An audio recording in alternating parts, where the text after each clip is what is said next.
Well, hello teachers, this is Ron Ippolito, and today we're going to be doing a demo on how to use Google Forms and Flubaroo to do either formative or summative assessments. This is going to be a lot of fun.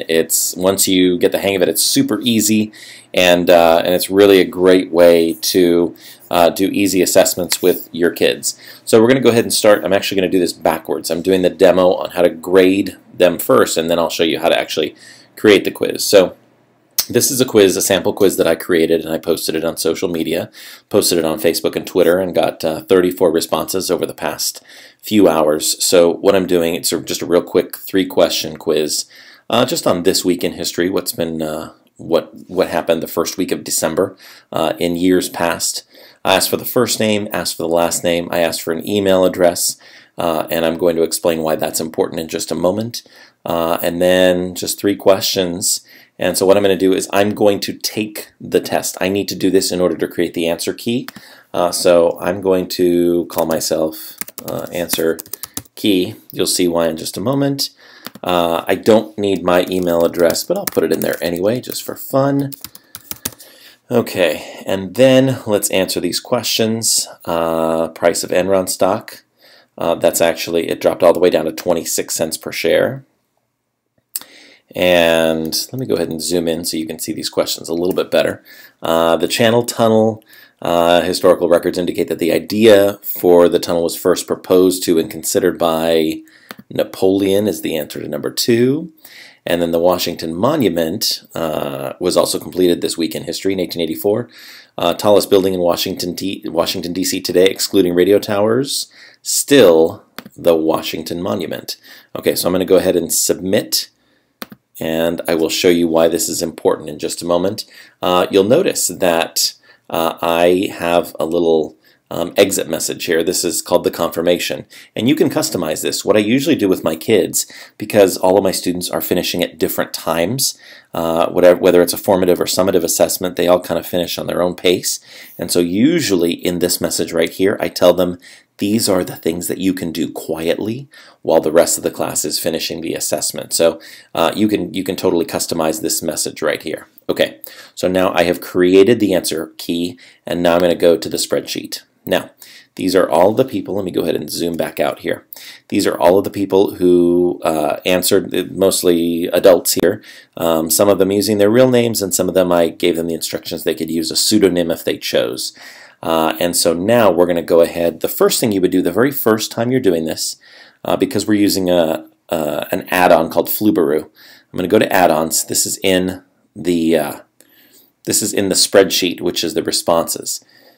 So this is the original quiz that we created. I'm going to show you this in the other video. If we go to view responses, this is the spreadsheet that we would see. Every time you create a Google form, all of your responses go into a spreadsheet. So if you're familiar with Microsoft Excel, you have used spreadsheets before. So this is a spreadsheet here. We're going to go to add-ons. And the very first time you do this, you won't see any of these things when you first use add-ons. So you just need to go to click on Get Add-ons. And this add-on is called Flubaroo. Now, coincidentally, it comes up in the very top there. But we would put that in the search, and this is Flubaroo. This is the logo that you're looking for. And normally it would say add on or install. Because I've already installed it, it says manage here. But you would just add this. It's a free add-on, and teachers like us are using it all the time. It's wonderful. So once you have installed it and added it on and given permissions, one time is all you need to do. You do need to give Flubaroo permission to access your Google Drive account, which is fine. I totally trust Flubaroo. It's a great tool, and I've enjoyed working with it. So we're going to go to add-ons. And now we're going to go to Flubaroo, and we're going to grade the assignment. So you'll notice a little working dialog box down there at the bottom. And for step 1, it's going to ask us about each of the columns. So yes, that identifies the student. We have some options here. We can assign different point values to each one of the questions. In this particular case, first name, last name, and email address will identify the students. And we'll go ahead and make each of these worth 1 point. But of course you could adjust that if you wanted to. Let's go ahead and continue. Then the next thing it's going to ask us for is the answer key. And so I'm going to scroll down to the bottom because I did the answer key last. I was the last person to respond. I'll click here, and then I'll go ahead and click continue. and it is now grading. Depending on the number of responses you have, that will determine how long it takes to grade. And you can see, wow, that was fast. And I'm on a hotel connection right now, so it was really fast. Okay, so I'm going to go ahead and I'm going to just move this over just a little bit. I have some friends who may or may not want their email addresses shared with the world. So, all right, so these are our results, and this is how we did. Now, one of the things that it tells us, it will color code anything that I think is below, I want to say a 60%. It could even be below 7. No, it's below 60%, because I can see that the Washington Monument question, the average was 64.7%. The Enron stock question, people did the best on that. This is letting us know, you know what? This question we really should go over again. At this time, I don't believe that you can customize that, but yeah, I don't think that we can customize the percentage at this time. I know Flubaroo has talked about possibly customizing, like what is your cutoff? Do you want it to be 80% or 70% or 60%? Right now it is 60%. So if fewer than 60% of your students get that question correct, then it's going to red flag it, or in this case, orange flag the question, so that you know that maybe that's something you need to go over again, especially if this is a formative assessment. You'll also notice that any kid that got, it looks like any kid that got below a 70% on the assessment is highlighted in red. And you can see my students on this quiz didn't do so well, but it was also some pretty obscure questions, and kudos to them for not even using Google to try to find out those questions, the answers to those questions. So now, last step is I want to give my students, in this case my adult volunteers here, some feedback. So I'm going to go back to add-ons, and I'm going to go to Flubaroo, and I'm going to go to email grades. So for those people who indicated an email address, it's not everyone, but for those that did, they're going to get this. And so I'm going to include a list of questions and scores so they know how they did. I'm also, in this one, I'm going to include an answer key as well. And I'm going to say to them, thank you, capitalize that, thank you so much for participating.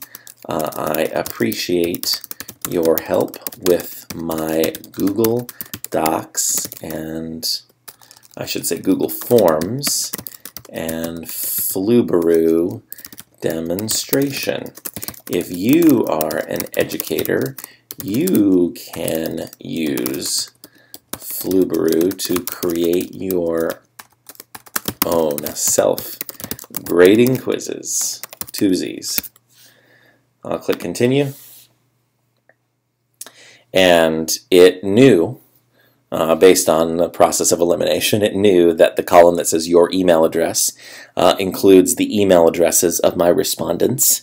And 24 grades successfully emailed, 10 weren't because of invalid or blank email addresses.